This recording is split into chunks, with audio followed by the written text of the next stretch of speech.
On October 31st, 1974, Henry was walking back home from the park. The boys were playing baseball and decided to quit and go home about 3 o'clock that day. Suddenly, dark clouds rolled in and the sky turned black. Henry could hardly see where he was going.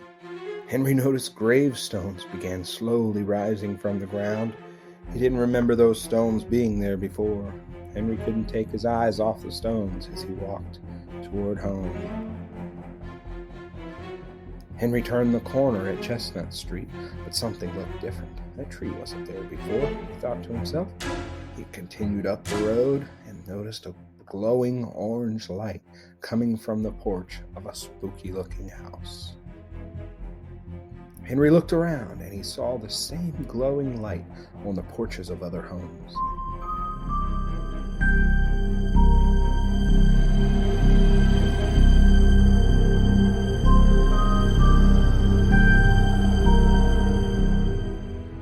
He wondered what would greet him once he made it to his house.